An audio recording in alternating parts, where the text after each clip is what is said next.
Hi, everybody, and welcome to City Beat. I'm your host, Nancy Byrne, and we are coming to you from the historic West Side School. This school was built nearly 100 years ago and was completely renovated about 5 years ago. We're going to talk more about this school and its history in this very first story. But first, we want to talk about a park that's being built here in the historic West Side. This park is more than playgrounds and picnic pavilions. It's actually going to be a landmark, an outdoor museum, if you will, where you can come and learn about the city's history and the many African Americans who paved the way to a more equitable city and country, for that matter. It's called Legacy Park. You may have seen the groundbreaking in December, but we've just revealed 36 names, people who will be honored at this park, people who did some groundbreaking of their own. I'm Councilman Cedric Creer, and I want to welcome you all to a very, very, very special day as we officially break ground on the historic West Side Legacy Park. On a windy December day, Councilman Cedric Creer and Clark County Commissioner Lawrence Weekly, along with other local leaders, gathered to put shovels in the ground and celebrate in what about a year will be the historic Westside Legacy Park. Not just a place to find serenity in our bustling city, but a place to learn about and honor the many trailblazers who have led our community through good times and trying times. If you look at the fact that before 1960, the Las Vegas Strip was segregated and black people could not go inside of the hotels and participating in the shows or go to restaurants. And people fought to end that. In 1960, with the Moulin Rouge Agreement, that agreement was brokered and we're able to move throughout the city. So we wanted to recognize those individuals and those key individuals that have paved the way for all of us. Councilman Creer and Commissioner Weekly want the park to live up to its name, Legacy, by giving our own iconic figures, present and past, a place to live forever. 36 honorees make up this first group that will have designated plaques in the park. They were selected after an open application process. Then a team of 3 prominent locals made the final choices. Clay T. White, Ramon Savoy, and Jackie Brantley to make up the committee that is going to pick who goes into this park. And so we did that. They reviewed all the applications. They made their recommendations. The council, the commissioner and I, we gave a little input, but it wasn't our decision to do it. And they made the decision. 36 individuals were chosen. We are going to profile some of the honorees on this distinguished list for the next few months here on City Beat, starting with Brenda Williams. She and her late husband, Monroe, have a rich history and deep roots in Las Vegas. She said she was so busy writing up other people she wanted to nominate for the list, it never occurred to her that she would be on it until her phone rang early one morning with the news. And I'm going, oh my God. I was just in awe. I could not believe it. And I'm saying, and they read me the list of people who have been selected to be so honored. And I am going, that is wild. I'm the youngest person on that list. I have interacted with those people that are on that list, the majority of them. There's none on the list that I don't know. Yeah. And I thought, what an honor. Brenda Williams has done so much and held so many important positions in Las Vegas, such as interim city councilwoman, Las Vegas Planning Commissioner, and constituent services representative for Senator Richard Bryan. All she considers an honor, but her pride really shines when she talks about the book, West Side School Alumni Stories, Our School, Our Community, Our Time. She spearheaded the project when the now nearly 100-year-old school was being renovated in 2015. She was a student there along with so many others who went on to do great things in our community. But she felt the real stories behind the school and the people were not being told, at least not with accuracy. I had actually participated in a lot of events and people were giving out historic facts that didn't know what they were talking about. And those people had recently come to Las Vegas and where the heck to get that information from. So I know enough people who are still here in Las Vegas who actually made a significant difference and made contributions to Las Vegas that are alive and can still tell their story. A lot of people don't know about the regional director of the Internal Revenue Service, who had like 6,000 employees, went to West Side School. Doctors, teachers, it's all there, just lay people, dealers, everybody. Everybody's important because everybody's contribution is important. The school was the heart of the community where everyone knew everyone, and most still do to this day. Williams recalls working at the First National Bank back in the 60s, the first African American to work as a bank teller, when her kindergarten teacher caught her eye in the bank. When I started working at First National Bank of Nevada, which was I was the first black person to work in banking in Nevada, I was working my counter one day and I looked and I saw this lady. I go, oh, that's Miss French. And she was just standing aside watching me, right? And she came up to me after my people had moved and she looked at the nameplate and she says, yeah, Brenda Williams. She says, you're Brenda Joyce Smith. Mm-hmm. And I thought, oh my God, my kindergarten teacher remembers me? Honored right along her side is her husband, Monroe, who passed in 2012. He was in the Navy, attended UNLV, and later became one of the first black firefighters in Las Vegas. She said they were perfect partners who complemented each other's goals and desires to make a change in the world. He was a dynamic man. He was on a lot of boards, Economic Opportunity Board and Operation Life. He was high in the Democratic Party. We worked for various candidates. That was how we knew that we were going to affect change. Councilman Creer sees the park as a place where people will learn about change makers such as Brenda and Monroe Williams and many others. We've had so many individuals that have paved the way for all of us. For me to be sitting here in this office, in this seat right now, somewhere along the way, somebody, took a lot of angst, grief, put a lot of time into ensuring that we had an equitable playing field. Meanwhile, Brenda Williams says she's so honored to be part of the Legacy Park. She still doesn't know who nominated her, and she's so humble, she's still trying to figure out why. What I'm saying is, it doesn't matter what your hierarchy is or what your perception is or somebody else's is. You're still a child of God. We're all in this together. Councilman Creer says that each honoree will actually have their own plaque where you can push a button and actually hear more about their contributions. The application process will open up every year as we continue to welcome more honorees. Now, on the next City Beat, we are going to profile Lou and Vicki Richardson. Richardson Construction Company helped build many churches and community centers here in our city, along with other structures. And Vicki Richardson continues her focus on education through the arts. Well, in honor of Black History Month, the Chamber Gallery at City Hall has a very special exhibit. Let's take a look at that right now.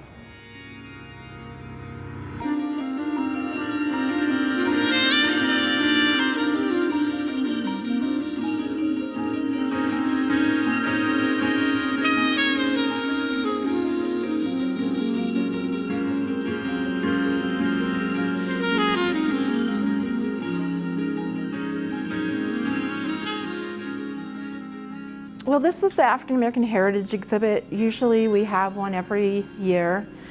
This year it's a little different because we have a group exhibit. The last probably 6 or so exhibits were one-person exhibits. Among those many amazing artists is Kushandra James. She's a recent graduate of UNLV and is currently working on her doctorate in education.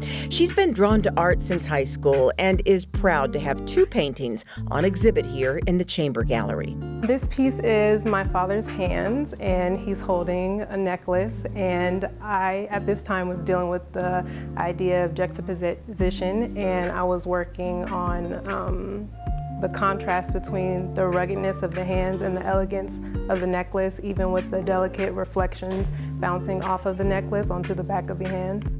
So for me, I connect him by his hands, identify him by his hands, because he works with them so much. Kushandra says this piece sends an important message to all people in the Black community, especially young girls. So this piece is about European beauty standards, and if you look closely at the wallpaper, there's illustrations of a little white girl. And Sasha, the main character of my painting, has to contend with not seeing herself in mainstream. Artist Laron MC takes a fantasy, futuristic look at his subjects, who he adds are purely fictional, not modeled after anyone he knows. Afrofuturism, so it's like, Afrofuturism is basically like African Americans, blacks, and like sci-fi technology, so it's like comic book, mixtures of that. So this one is called Piramidi ya Zamani, which is ancient pyramids in Swahili. And they're just faux portraiture, so they're not people that's in existence. It's like character-based. The second one is just called Cloud Talk. The cloud has turned into kind of like a signature thing of mine as far as like street art or like the digital stuff that I work on. And the cloud is symbolization of dreams, and it's also like celebration of black hair, because like black hair in its natural state can sometimes look like clouds. Jeannie Voltura says she's excited about this exhibit featuring more than one artist, and in many cases, artists who have yet to be featured in their own shows. She encourages young talent to not give up and to know if they really want it, there's a place for their work. It was really important for me to include people, but at the same time, it's important for the artwork to be really strong. And so I'll work with people to get their artwork stronger by telling them what they need to do to make it stronger or helping them with it. And being part of an exhibit like this at Las Vegas City Hall is not something these artists take lightly. There's an overwhelming amount of white representation in galleries, and even though this is Black History Month, this should be a common occurrence all year round.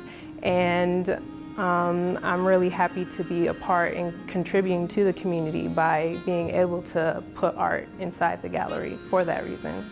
Every time somebody asks me to be a part of an exhibit, I'm honored, and I don't take it lightly.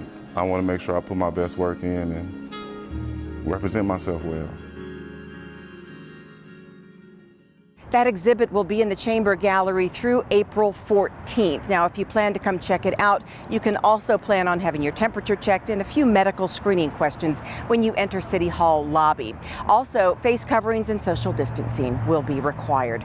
For more information on that exhibit and anything arts in Las Vegas, go to artslasvegas.org or call 229-ARTS. We're going to take a quick break, and when we come back, as the world tries to get back to normal, we're going to reintroduce you and your kids to something familiar.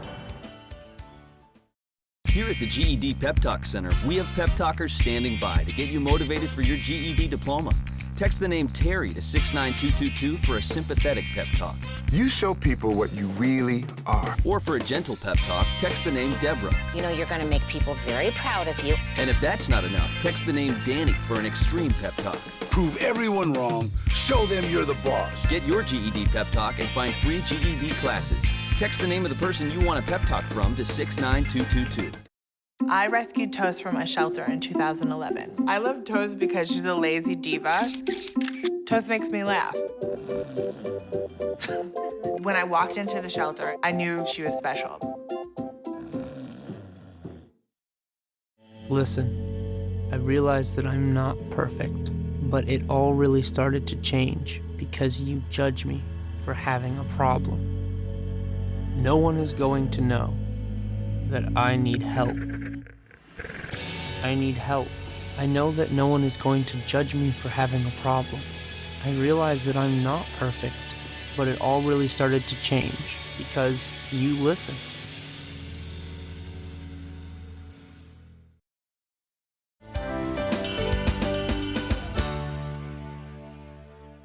Welcome back to City Beat from the historic West Side School. Well, as our schools prepare to reopen, at least partially, that's leaving many parents with concerns about child care and child safety.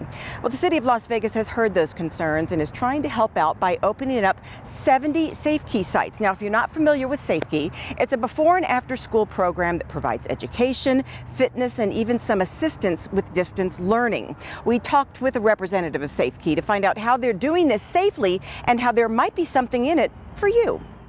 And run in place really quickly, 10 seconds, go, 1.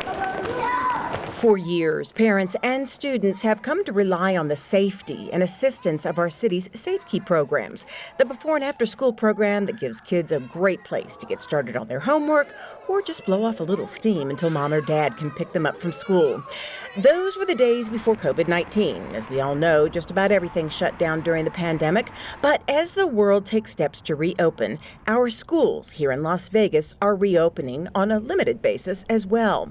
So as of March 1st, SafeKey for kindergarten through 3rd grade students will be opening their doors at 70 sites.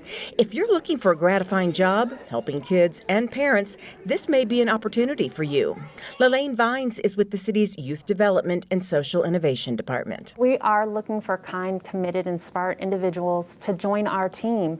You know, we have a diverse group of individuals that work for us now with a variety of backgrounds and a variety of work histories, and we're looking to add to that and complement that. To become a SafeKey teacher, there are basic qualifications you must meet. The basic qualifications for our program is you need to be 18 years and older and have a high school diploma or GED equivalent.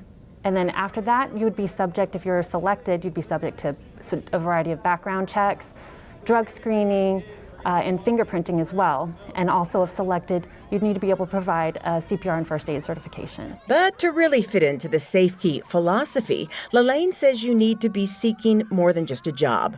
Working with our children needs to be your passion. She says that's what our children deserve and what parents expect. What we're looking for in an individual that we're going to hire is somebody who not only has experience working with children, but who actually likes working with children and has a passion for making a difference in their lives. You know, these individuals are going to need to be committed to providing that not only physically safe, but emotionally safe environment that is healthy and fun. And speaking of healthy, according to Lelaine, the city is going above and beyond the call of duty to make sure the SafeKey sites are sanitized and safe in order to prevent the spread of the coronavirus. We adhere strictly to the CDC guidelines for cleaning and sanitizing in our program. Not only are students and staff going to have frequent use of hand sanitizer and washing of hands, but we frequently clean our equipment, our furniture, and all of our supplies with medical grade sanitizer and disinfectant. People will be wearing masks at all times in our programs.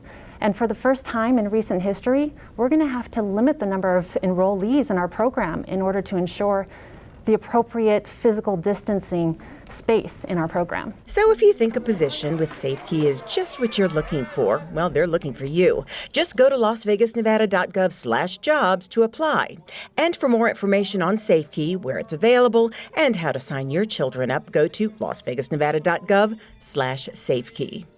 You know, we are all hoping that those vaccines are going to be the light that we see at the end of the COVID-19 tunnel. But our city leaders know there are still way too many families who are suffering financially. Our city council members hold events throughout the year to help their constituents. We stopped by one recent one that shows a beautiful partnership between Ward 3 Councilwoman Olivia Diaz, Clark County, and the Culinary Academy. It's not even 8 o'clock in the morning here at Desert Pines High School, and already the cars are in line seeking help from this Ward 3 food pop-up. Packed inside these hundreds of boxes, you'll find fresh produce, such as onions, apples, squash, and potatoes, fresh protein, and items that have a long shelf life, such as beans and rice. The boxes go directly into the cars for minimal contact. This is a combined effort by Las Vegas City Councilwoman Olivia Diaz, Clark County, and the Culinary Academy. There are 500 boxes of 40 pounds of produce and protein that are going to our families in need. We know that right now our community is underemployed or unemployed, and so resources are finite, and we want to make sure that they're not going to bed hungry and that we're filling that need and stretching their dollars in their households. Councilwoman Diaz says many residents are having to really stretch their household budgets to not only put food on the table, but to make sure that food is healthy so they can stay as healthy as possible in this unprecedented time. Right now we know that we need to keep our immune systems really strong, and by giving them the proper nourishment, we're also helping them fight COVID. So I feel good about helping them stretch their dollars, but also helping them keep healthy and their guard up against COVID-19. If you missed the Desert Pines High School food pop-up, there's another one planned for Rancho High School on February 16th from 8 to 11 a.m. and then another one on February 23rd at O'Callahan Middle School, also from 8 to 11 a.m. We are going to take another break, and let's face it, we all need a little break and an escape. So when we come back, that's what we're going to do. We're going to take you to Red Rock Conservation Area. Hey, you. Yeah, you. getting that college education. What are you gonna do? Graduate and take some office job? Be like everybody else? Or will you dare do something different? Like be a teacher. You could be my teacher. You got the skills. The smarts? Yes, you. You could be the teacher I never forget. That'd be cool. Does that corporate job even have recess? What are you gonna make of yourself? What are you gonna make of me?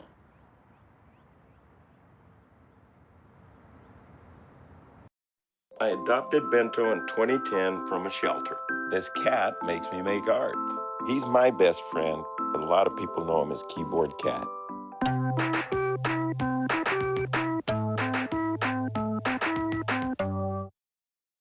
Mom.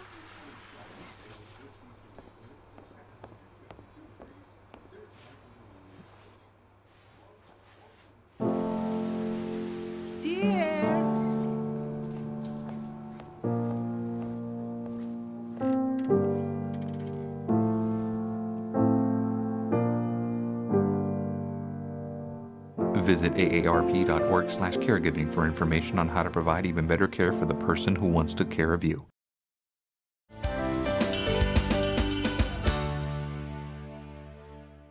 Welcome back to City Beat from the historic West Side School. You know, we don't have a whole lot of changing weather here in Las Vegas, but when we do, as the old saying goes, if you don't like the weather one day, wait till the next and it will change.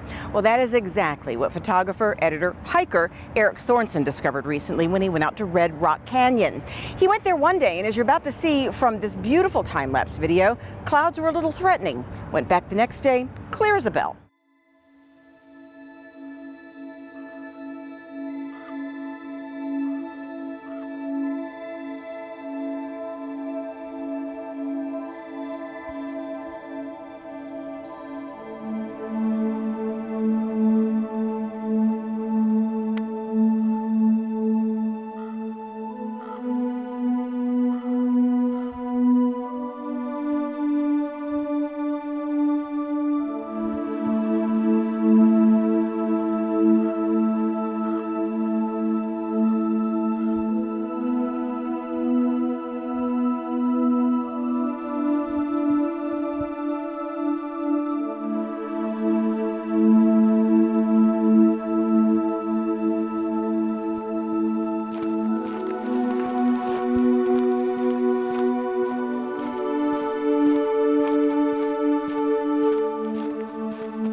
Red Rock Conservation Area is located 17 miles west of the Las Vegas Strip on Charleston Boulevard and State Route 159. Thank you, Eric Sorensen, for that beautiful video. Well, that does it for another City Beat. We want to thank you for joining us from the historic West Side School. As we go to close, we want to share with you just some of the events the City of Las Vegas has planned as we celebrate Black History Month. We'll see you next time.